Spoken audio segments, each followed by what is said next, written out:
où est-ce qu'il y a la possibilité d'harmoniser les mesures nationales. Je crois que d'ailleurs que le 15 septembre prochain à Accra, on est en train de mettre sur pied un réseau continental panafricain pour la Commission nationale de lutte contre la corruption.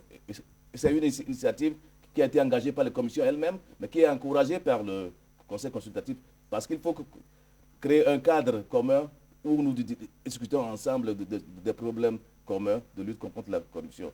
Je crois que il y a une certaine volonté politique. Vous ne vous heurtez pas à certains nationalismes ombrageux, des gens qui disent nous, voici notre contexte, nous faisons ici ce que nous voulons. Dans toute activité humaine, on rencontre des réticences, mais parfois ces résistances sont positives. C'est-à-dire que, par exemple, des pays comme Seychelles, île Maurice, le Botswana, ils nous ont expliqué en un premier temps que les mesures qu'ils appliquent chez eux sont plus radicales que les mesures retenues par la Convention, par exemple. Il y a d'autres États qui ont une résistance négative, c'est-à-dire que, comme ils n'ont pas encore ratifié la Convention, ils ne veulent pas qu'on leur force un peu la main. Mais je crois que, bon... Est-ce que c'est le cas du Cameroun? Parce que le Cameroun n'a pas encore ratifié la Convention. Mais quand j'arrivais au Cameroun, j'avais à l'idée, enfin, mon idée, c'est que, ou ma commission, c'est que le Cameroun n'a pas encore ratifié cette convention. Lors de mes rencontres avec les acteurs de lutte contre la corruption au Cameroun, on m'a appris que le Cameroun a déjà ratifié il y a 2 ans la convention de l'Union africaine sur la convention. Donc, j'irai vérifier au siège si tel est le cas. Mais en arrivant, j'avais espoir de rencontrer les autorités, les encourager à... Alors, tout ce que vous, pendant votre séjour au Cameroun, vous avez certainement rencontré des responsables de la lutte contre la corruption. Qu'est-ce qu'ils vous ont dit de l'état de la corruption au Cameroun et de la lutte contre la corruption? Bon, ils m'ont dit que c'est un combat difficile, mais beaucoup de choses... On s'en doutait, hein? Un combat difficile, comme vous le dites, mais il y a eu une démonstration de volonté politique de lutter contre ce fléau. Le Cameroun a un ministère qui est chargé de la bonne gouvernance de la lutte contre la corruption. Le Cameroun a une coalition de lutte contre la corruption qui apparemment est bien dotée en termes de ressources humaines et ressources financières.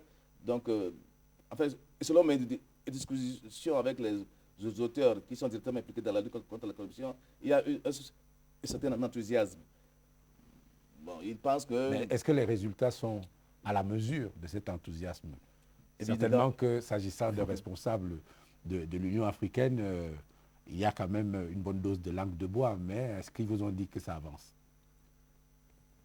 Ils m'ont dit que ça avance, ils m'ont dit ils m'ont cité un certain nombre de cas qui ont été... un certain nombre de personnes qui ont été poursuivies même au haut niveau et qu'ils ont espoir, d'après la législation qui est mise en place, de pouvoir mener à bien la mission qui leur est confiée. Moi, j'ai invité ces acteurs de participer au travail qui se fait sur le plan panafricain pour que les bons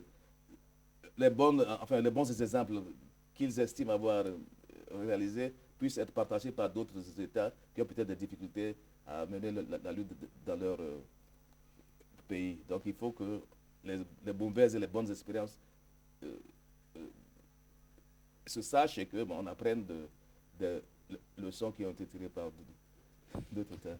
Voilà, on va revenir à d'autres images de l'actualité de la semaine au Cameroun. On va parler du lancement du passeport biométrique. C'était un événement présidé par le ministre secrétaire général de la présidence de la République, Ferdinand Ngongo. Yves-Marc Medjo, Elvis Bimba. La cour d'honneur de la délégation générale à la Sûreté nationale, une bonne représentation des membres du corps diplomatique et des corps constitués nationaux, un décor de fête planté en prélude à un événement inédit, le lancement officiel au Cameroun du passeport biométrique aux normes de la CEMAC.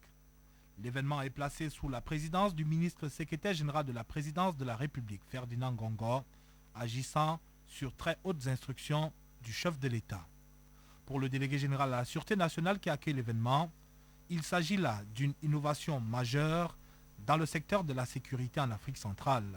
Le lancement officiel du passeport biométrique camerounais constitue une innovation technologique majeure dans le secteur de la sécurité au niveau de la sous-région de l'Afrique centrale.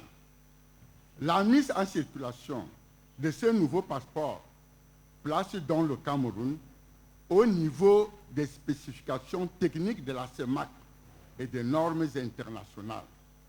Il s'inscrit légitimement parmi les grandes réalisations du septennat en cours du chef de l'État. De la présentation technique du nouveau document de voyage, l'on apprendra que celui-ci présente de nombreux avantages. Grâce à ce passeport, le contrôle des données sera facilité. La sécurité dans laquelle le contrôle aura lieu sera renforcée. Le passage des frontières sera également facilité, mais tout en préservant la sécurité des frontières. En décidant d'arborer le maillot jaune dans la mise en œuvre du passeport biométrique, notre pays tient parfaitement son rang, celui de centre d'impulsion de la dynamique d'intégration